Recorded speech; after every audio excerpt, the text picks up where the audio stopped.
Hello guys, तो आज मैं वन जू फन फैक्शन का अगला बार एक्सप्लेन करूँगी। लास्ट बार हमने देखा था कि जिन जो ये भाई को बता देता है कि मैं जाऊ जिशु से बहुत प्यार करता हूँ और मैं तकरीबन 5 साल से उसके पीछे पड़ा हूँ।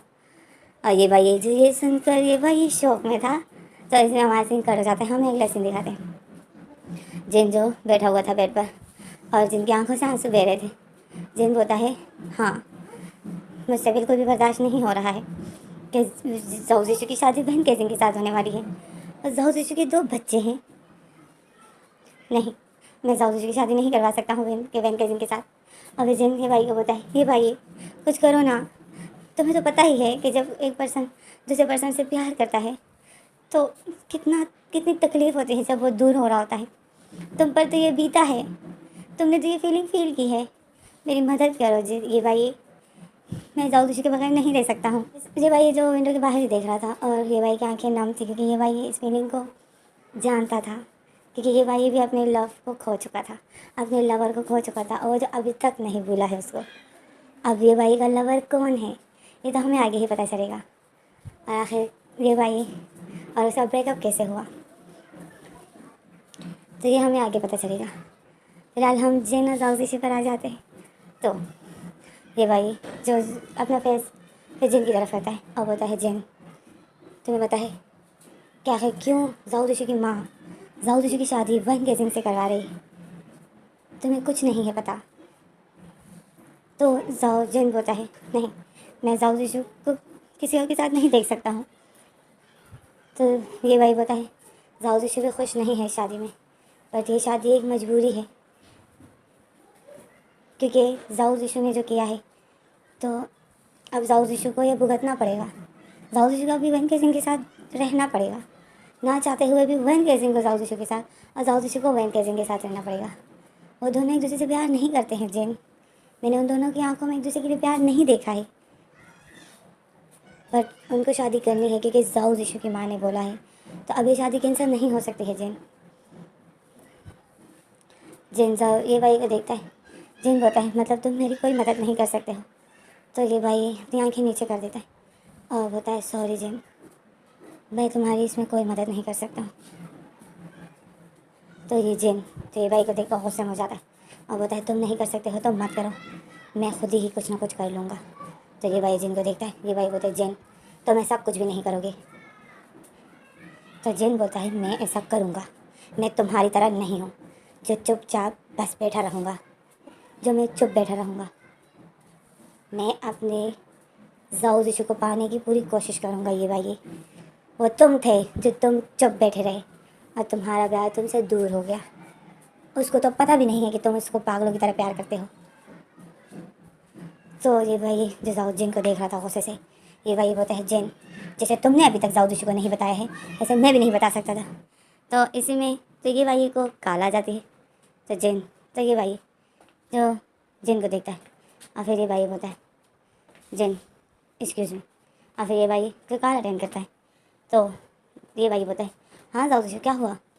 तो जाऊ जिशु जो पता नहीं ये भाई को ऐसा क्या बोल देता है जो ये भाई को इतना बड़ा शौक लग जाता है। ये भाई बोलता है, क्या? फिर ये भाई बोलता है, बट ऐसे कैसे, इतनी जल्दी? तो जिन जो देख रहा था ये भाई जो जाऊ जिशु से बातें कर रहा था। तो फिर ये भाई बोलता है, ओके ओके जाऊ जिशु, टेंशन मत लो, अब करना है तो कल क्या तो आज क्या, तुम्हें करना तो है ना।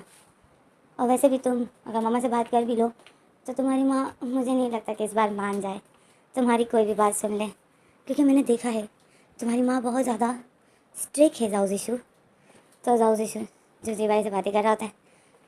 तो फिर ये भाई बोलता है, जाऊ जिशु ओके ठीक है, तुम्हें जो ठीक लगे, पर मैं तो तुम्हें बोल दिया तुम्हारा अपनी माँ से बात करना कोई फ़ायदा नहीं देगा क्योंकि वो इस बार किसी की नहीं सुनने वाली है। ओके ठीक है, तुम जो करना है करो, मैं भी कुछ सोचता हूँ। ये भाई जो ऐसी बातें कर रहा था और जिन जो कंफ्यूज था कि आखिर क्या बोल रहा है। तो फिर ये भाई बोलते, ओके मैं तुम्हें बाद में फ़ोन करता हूँ, तुम अभी कार चला रहे हो और आराम से, गुस्सा अपना कंट्रोल में करो जाऊ जिशु। तो फिर ये भाई जैसा बोलकर बाय बोल देता है। तो फिर जिन जो ये भाई को देख रहा था तो ये भाई फिर अपना फेस पीछे पलटता है और जिन ये भाई को देख रहा था। ये भाई जिन को बोलता है, जिन तुम्हारी शायद किस्मत बहुत ज़्यादा ख़राब है। तो जिन ये भाई को देख रहा था। जिन बोलता है, क्या मतलब तुम्हारा?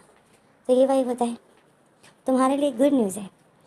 तो जिन जो ये भाई को देख रहा था और फिर ये भाई बोलता है, ओह सॉरी, गुड न्यूज़ तो हमारे लिए है, तुम्हारे लिए तो बैड न्यूज़ होगी।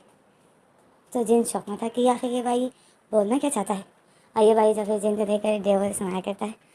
तो जिन बोलता है, ये भाई साफ साफ बोलो क्या हुआ। और जाऊद ने क्या बोला। तो ये भाई बोलता है, जिन जाऊद ने जो बोला वो मेरे लिए गुड न्यूज़ है पर तुम्हारे लिए वो बैड न्यूज़ है। तो जिन बोलते हैं, ये भाई बातों को गोल गोल घुमाना बंद करो, जल्दी से बताओ क्या बोला उसने। तो ये भाई जो डेवल सुनाया करता है और जिन जो उसे देखकर शौक में था। तब फिर इसमें हमारा सीन कट हो जाता है। हमें अगला सीन दिखाते हैं कि जाऊद जब अपने घर पहुंच जाता है और मामा जो जाऊद जब अपने घर पहुंच जाता है और मामा और जाऊद जो लिविंग रूम में खड़े थे और जाऊद और मामा जो बहस कर रहे हैं। तो अब हम इनकी बहस सुन लेते हैं कि आखिर ये माँ और बेटा किस बात पे बहस कर रहे हैं। तो जाऊद बोलते हैं, मामा क्या आप मेरे साथ खेल रही हो? तो मामा बोलती है, मतलब? तो जाऊद बोलता है, आप ऐसा कैसे कर सकती हो? एक तो आप मेरी ज़बरदस्ती शादी करवा रही हो और अब आपने अपना फैसला ही बदल दिया। अब आप हमारी शादी कल ही करवा रही हो, इसका क्या मतलब हुआ? तो मामा बोलती है, जाऊद कि मैं चाहती हूँ कि वन केजिंग और तुम्हारे बच्चे जल्द से जल्द अपने घर आ जाए। तो जाऊद जो मामा को देख रहा था और बोलता है, मामा ये आप ठीक नहीं कर रही हो। मामा बोलती है, अब यही होना है जाऊद, ठीक तुमने नहीं किया था। उस टाइम तुम्हें होश में अपने आप को रखना चाहिए था। ये जो सब कुछ हो रहा है ये तुम्हारी वजह से हो रहा है। आप भुगतो। कल मैं तुम लोगों की सिर्फ कोर्ट मैरिज करवा रही हूँ क्योंकि तुम मेरे इकलौते बेटे हो। तो मैं तुम्हारी शादी धूमधाम से करवाऊँगा। मैं तुम्हारी शादी धूमधाम से करवाऊँगी जाऊद। तुम इस बात की फिक्र मत करो। सबको पता चलेगा कि तुम्हारी शादी वन केजिंग के साथ हो रही है। ये कोर्ट मैरिज तो सिर्फ इसलिए मैं कल करवा रही हूँ ताकि वन केजिंग अपने बच्चों के साथ इधर शिफ्ट हो जाए। तो जाऊद जो मामा को देख रहा था, जाऊद को जो कुछ समझ नहीं आ रहा था। तो फिर जाऊद यहाँ वहाँ देख रहा था।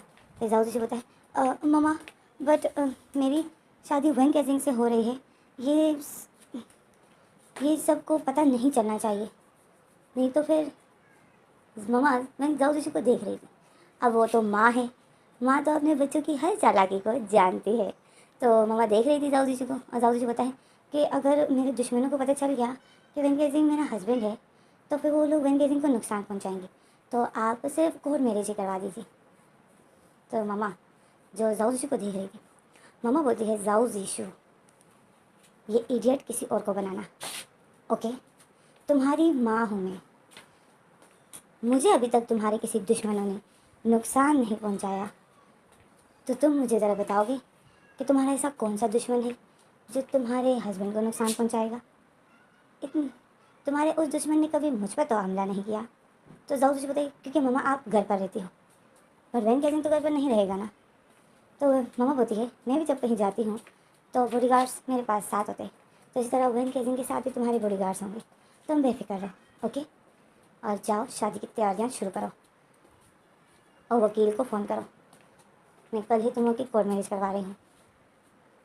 तो ऐसे में हमें अभी वन केजिंग को दिखाया जाता है।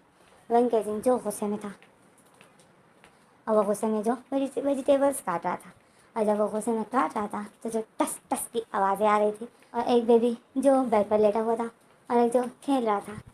तो चाची जो उस बेबी के साथ बैठी थी, तो चाची वन केजिंग को बोलती, वन केजिंग गुस्सा तुम वेजिटेबल्स पर क्यों निकाल रहे हो? तो वन केजिंग बोलता है, तो और किस पर निकालूं? मेरा तो दिल कर रहा है इसी चाकू से मैं अपना ही गला काट दूँ। तो चाची बोलती है, वन केजिंग अब जाऊद की मम्मा ने फैसला कर लिया है तो अब वही होगा। कल तुम लोग की कोर्ट मैरिज है और हमें जो अपना सामान पैक करना है। तो वन केजिंग बोलता है, मैं उस घर में नहीं जाऊंगा। तो जाऊद चाची बोलती है, वन केजिंग जब शादी हो जाती है ना तो फिर हमें वहीं पर जाना होता है जहाँ हमारा हस्बैंड रहता है। तो वन केजिंग बोलता है, तो जाऊद को यहाँ रहना चाहिए ना, फिर मैं उसके घर क्यों जाऊँ? उसको मेरे घर आना चाहिए, वो मेरा हस्बैंड है तो मैं उसका हस्बैंड हूँ। तो चाची जो वन केजिंग को देखती है और हंस रही होती है, तो वन केजिंग चाची को देखता है अभी वन केजिंग बोलते हैं आप हंस क्यों रही हो। तो चाची जो कहते हैं हंसी रोक देती है। अब बोलते नहीं कुछ नहीं, वैसे ही हंसी आई कि जाओ जिशु यहाँ कैसे रहेगा, ये तो इतना छोटा सा है और वो जो रिच पर्सन, वो रिच लोग हैं, वो इतने से छोटे से घर में नहीं रह सकते। तो वन केजिंग बोलता है आपने तो अभी कहा था कि जहाँ पर हस्बैंड रहते हैं वहीं पर फिर रहना चाहिए। तो चाची बोलती हाँ, मैंने यही कहा कि वाइफ वहीं पर रहते हैं जहाँ पर हस्बैंड्स रहते हैं। तो वेंकटेश सिंह जो बोलते हैं अच्छा। अब वेंकटेश सिंह शौक में हो जाता है और वेंकटेश सिंह चाची को देखता है और बोलता है वाइफ। तो चाची जो हंसने लग जाती है। तो वेंकटेश सिंह जो जो चाची की हंसी को देखकर वेंकटेश सिंह को रोना आ रहा है। अब वेंकटेश सिंह जो चाकू को टेबल पर रख देता है और बोलता है मुझे आपसे बात ही नहीं करनी है, और अपसेट होकर रूम में चला जाता है। और चाची जो पीछे से हंस रही होती है और बोलती है वेंकटेश सिंह मेरी बात सुनो, मेरा वो मतलब नहीं था। और वेंकटेश सिंह जो बोलता है मुझसे बात मत कीजिए। अब वेंकटेश सिंह जब रूम का गेट क्रश करके बंद कर देता है और चाची जो वेंकटेश सिंह को मनाने के लिए रूम में ही जा रही थी कि वेंकटेश सिंह रूम बंद कर देता है और चाची जो हंस रही होती है। तो चाची की हंसी जो वेंकटेश सिंह के छोटा बेटा देख रहा होता है तो वो भी अपनी नानी को देखकर हंस रहा होता है। मतलब चाची नानी ही हुई ना उन बच्चों की, क्योंकि वो वेंकटेश सिंह की चाची है। तो फिर हमारा सीन कट हो जाता है, हमें अगला सीन दिखाते हैं। ये भाई और जाओ जिशु जो बैठे होते हैं। ये भाई बोलता है जाओ जिशु देखो अब तुम कुछ नहीं कर सकते हो। तो जाओ जिशु ये भाई को देखता है और बोलता है ये भाई तुम ऐसा बोल रहे हो, तुम्हें मेरी आखिरी उम्मीद थी, तुम मेरी आखिरी उम्मीद थे ये भाई, मुझे पता था तुम्हारे पास इसका कोई ना कोई सोल्यूशन होगा और तुम ही मुझे ऐसा बोल रहे हो, तो मतलब फिर कुछ भी नहीं हो सकता है। तो ये भाई बोलता है जाओ जिशु तुम बात को समझ नहीं रहे हो, जैसे कि तुमने मुझे भी बताया उस हिसाब से जो तुम्हारी मामा कर रही है वो ठीक कर रही है, समझने की कोशिश करो। तुम्हारा बड़ा बेटा बीमार है, तुम्हें कुछ फील भी है कि वो तुम्हारे बच्चे हैं, ये तुम्हारे दिल में उनके लिए वैसी फीलिंग है ही नहीं, तुम उनको अपने बच्चे नहीं मान रहे हो। तो जाओ जिशु जो किसी सोच में पड़ जाता है और फिर जाओ जिशु होता है पता नहीं क्यों मुझे उन बच्चों पर प्यार नहीं आता है। जाओ जिशु दिल में बोलता है कि मुझे उन बच्चों पर प्यार नहीं आता है। तो जाओ जिशु यही सोच रहा होता है। तो ये भाई बोलता है जाओ जिशु मैं तुम्हें बोल रहा हूँ तुम उन बच्चों को अपने बच्चे समझते भी हो या नहीं। तो जाओ जिशु बोलता है नहीं मैं समझता हूँ। तो ये भाई जो जाओ जिशु को देख रहा था, जाओ जिशु कुछ अजीब सा बिहेव कर रहा था, सही से नहीं बोल रहा था, कुछ अटक रहा था। तो ये भाई जाओ जिशु को देख रहा था। तो ये भाई जो सर हिलाता है और वो खड़ा हो जाता है और बोलता है जाओ जिशु मत भूलो कि तुमने क्या किया है, ओके। तो प्लीज़ अब तुम्हें वही करना होगा जो वेंकटेश सिंह और उनके बच्चों के लिए अच्छा है। तो जाओ जिशु को गुस्सा आ रहा होता है। जाओ जिशु जो कुछ नहीं कर सकता है क्योंकि ये गलती जाओ जिशु की है, तो अब ये जाओ जिशु की सज़ा है। तो जाओ जिशु जो अब चाह कर भी कुछ नहीं कर सकता है, वो चाहता है कि मैं कुछ करूं और इस शादी को कैंसिल करूं, बट वो ऐसा नहीं कर सकता है। तब फिर हमें जिन को बताया जाता है। जिन ने जो अपने कमरे का हशर नशर कर दिया होता है, सब चीज़ें वो तोड़ रहा होता है। उसने ड्रेसिंग टेबल का शीशा, जो साइड टेबल्स में जो लैंप रखे होते हैं, बेड के साइड टेबल्स पे जो लैंप्स रखे होते हैं वो तोड़ देते हैं, कमरे के सारे फ्रेम्स तोड़ देते हैं और वो चीख रहा होता है। और इसी में सर्वेंट जो ये भाई को कॉल कर देता है। ये भाई जो जाओ जिशु के पास ही था, ये भाई को जैसे ही कॉल आती है ये भाई कॉल अटेंड करता है। जाओ जिशु जो अपने ही सोचों में गुम था, बहुत अपसेट था। जाओ जिशु को शादी करनी नहीं थी और उसको जो शादी ज़बरदस्ती कराई जा रही है। तो जाओ जिशु अपने ही ख्यालों में घूमता। तो ऐसे में ये भाई को कॉल आ जाती है। ये भाई जो साइड में चला जाता है और सर्वेंट जो बोलता है कि ये भाई सर आप जिन सर को ऐसे ही छोड़ के क्यों चले गए। तो ये भाई बोलता है बाहर से गेट बंद है ना, तुमने खोला तो नहीं है गेट। तो सर्वेंट बोलता है नहीं, बट जिन सर बहुत ज़्यादा गुस्से में है। तो ये भाई बोलता है तब तक मत खोलना जब तक वो शांत ना हो जाए, जब वो शांत हो जाएगा तो तब गेट खोल देना, ओके। मैं आने की कोशिश करता हूँ। तो सर्वेंट बोलता है सर बट मुझे डर लग रहा है। तो ये भाई बोलता है डरो मत, वो किसी को नुकसान नहीं पहुँचाएगा, इस टाइम वो गुस्से में है, उसको अपना गुस्सा निकालने दो। मुझे पता है कि इस टाइम कैसा फील होता है, तो वो जितना चीखना चाहे उसको चीखने दो, ओके। तो सर्वेंट बोलता है ओके सर, बट प्लीज़ आप जल्दी आइए। तो ये भाई बोलता है हाँ हाँ मैं आ रहा हूँ। तो ये भाई सब के कार काट देता है। तो ये भाई पीछे मुड़ता है, देखता है जाओ जिसने अपना सर पकड़ा होता है और जाओदीशु जो बहुत ज़्यादा टेंशन में होता है, ये भाई जाओदीशु को देखता है, जाओदीशु के पास आता है, जाओदीशु के शोल्डर पर हाथ रखता है और बोलता है, जाओदीशु इन 3 सालों में मैंने तुम्हें ऐसा ही देखा है, टेंशन में। बट उस टाइम की टेंशन तुम्हारी ये थी कि तुम्हें वैन केजिंग चाहिए था, तुम वैन केजिंग को ढूंढ रहे थे, याद है तुम्हें? जो वो तुम्हें नहीं मिल रहा था तो तुम इस तरह सर पकड़ के बैठ जाते थे। और अब जब तुम्हें वो मिल गया है और तुम्हें बस एक फ़ैसला लेना है उसके साथ रहने का, कि तुम्हें अभी पूरी ज़िंदगी उसको खुश रखना है, तो तुम पीछे मुड़ रहे हो। और ये फ़ैसला तुम्हारी माँ ने क्यों लिया है, तुम्हें कुछ पता भी है? उन दोनों बच्चों के लिए जो तुम्हारा खून है, वो कैसी लाइफ जी रहे थे जाओदीशु। तुम्हारे बच्चे एक गरीबों की तरह वक्त गुजार रहे थे। तुम्हें कुछ फील भी हो रहा है? मैं सिर्फ सोच रहा हूँ तो मुझे इतना बुरा फील हो रहा है कि जाओदीशु के बच्चे जो अभी तक गरीबों की तरह रह रहे थे, जबकि वो जाओदीशु के बच्चे हैं।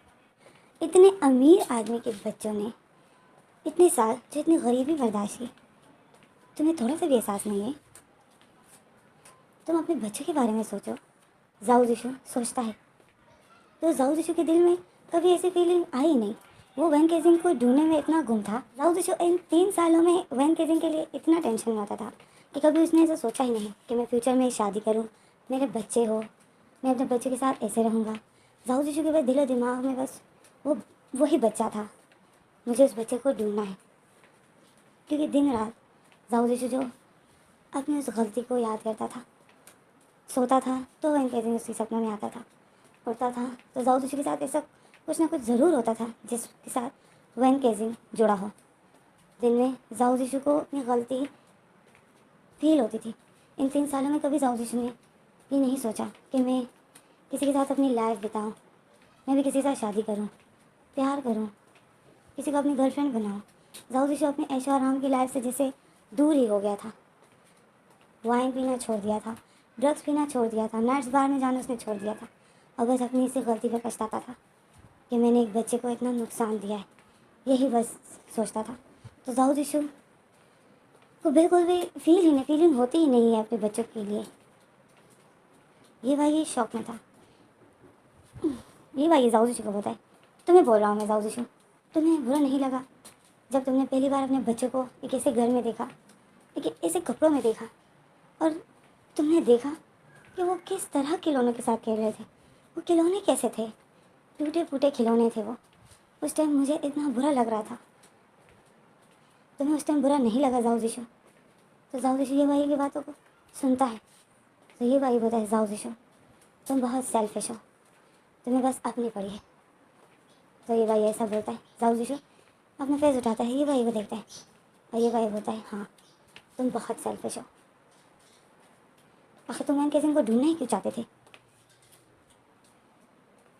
क्या करना चाहते थे तुम वैन केजिंग के साथ? सिर्फ वैन केजिंग के लिए तुमने घर खरीद लिया तो तुम्हें ऐसा लगा कि मैं ये घर उसके नाम कर दूंगा, मेरी गलती माफ़ हो जाएगी। हाँ, तुमने जो उसके 3 साल बर्बाद कर दिए, उसने इन 3 सालों में क्या कुछ नहीं झेला होगा। तुमने कहा कि हाँ, एक घर खरीद लिया, मोबाइल ख़रीद लिया, कुछ ज़रूरत के सामान दे दिया तो माफ़ी मिल जाएगी, बस मैं आज़ाद हो जाऊँगा। तुम बस ये फील करना चाहते थे कि मैंने उसके लिए बहुत कुछ कर लिया। हाँ, उसके नाम एक घर लेकर तुम उसको देकर बस तुम अपनी उस गलती की माफ़ी चाहते थे वैन केजिंग से, है ना? तुमने यही मुझे बताया था ना?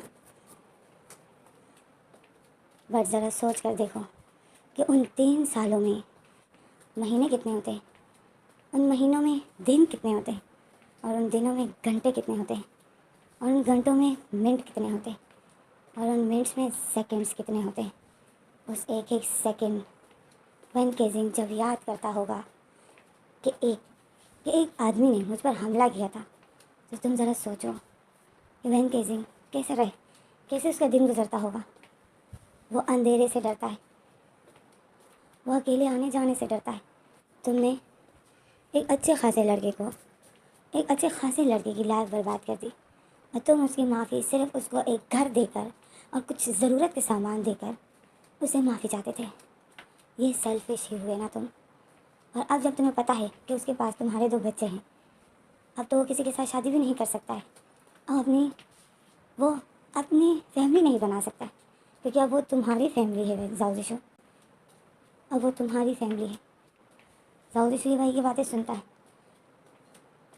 जाओ जिशु बोलते ये भाई बोलता है मुझे पता है कि तुम्हें अभी मेरी बातें समझ में आ रही है, छोटे बच्चे नहीं हो तुम, तो अपनी ज़िद मत करो, जो मम्मा बोल रही है वही करो। तुम्हारी माँ ने सही फैसला लिया है कि अभी कोर्ट मैरिज करा देंगे ताकि बच्चे यहाँ पर शिफ्ट हो जाए, और फिर कोई एक दिन देखकर एक बड़ी सी पार्टी दे देंगे ताकि सबको पता चल जाए कि जाओ जीशू की शादी हो गई है। कितना अच्छा रहेगा। तुम्हारी मम्मा का ये आइडिया मुझे बहुत अच्छा लगा। तो जाओ जीशू जो ये भाई को देख रहा था, और जाओ जीशू ने जो सारी बातें सुन ली थी ये भाई ने अभी क्या क्या बोला, तो जाओ जीशू जो समझ गया था। और फिर ये भाई बोलता है जाओ जीशू को कि जाओ जीशू जो हो रहा है होने दो, बस तुम वही करो जो मम्मा बोल रही है। तुमने कभी भी अपनी माँ की नहीं सुनी, एक बार अपनी माँ की सुनकर देखो, क्या पता तुम्हारी लाइफ का सबसे अच्छा डिसीजन यही हो, अपनी माँ की बात सुनकर। तो जाओ जीशू जो ये भाई को देखता है, और ये भाई जाओ जीशू को इस्तेमाल करता है कि एक दफ़ा अपनी माँ की सुनकर देखो। तो जाओ जीशू तो फिर अपनी नज़र नीचे कर देता है और किसी सोच में पड़ जाता है, और हमें दूसरी तरफ वैन केजिंग को दिखाया जाता है। वैन केजिंग ने जो अपने बालों को पकड़े हुए होता है और बेड पर बैठा हुआ होता है, और यही बोलता है कि मैं जीशू अंकल से शादी करूँगा, मुझे उसके साथ रहना पड़ेगा। नहीं, मैं उससे शादी नहीं करूँगा, इससे अच्छा मैं मर जाऊँ तो अच्छा रहेगा। मैं ज़िंदा ही क्यों हूँ, सबसे बड़ी प्रॉब्लम तो मैं हूँ। मुझे जीशू अंकल से शादी नहीं करनी है। मैं मर गया सब कुछ ठीक हो जाएगा। बच्चे बच्चे तो वैसे भी जीशू अंकल को तो पता चल गया है कि ये बच्चे उसके हैं। मेरे मरने के बाद तो वो बच्चों को ले जाएगा। चाची भी रिलैक्स हो जाएगी क्योंकि बच्चे भी चले जाएंगे, और मैं भी इसकी लाइफ से चला जाऊंगा, तो चाची सुकून में हो जाएगी। हाँ ये आइडिया अच्छा है, मैं अपने आप को मार डालता हूँ। वैन गेजिंग जो इतना डिप्रेशन में आ गया था, उसको इतनी टेंशन हो गई थी कि वो बस अपने आप को बस मारना ही चाहता था। वैन गेजिंग को कुछ भी करके जाओ जीशू से शादी नहीं करनी है। जाओ जीशू के साथ वो रहना सोच भी नहीं सकता है, और वो जो अपने आप को मारने का डिसीजन ले लेता है। तो अब इसी में ही हमारा कॉन्फ्लिक्ट यही पर स्टॉप हो जाता है। अब देखते हैं कि आगे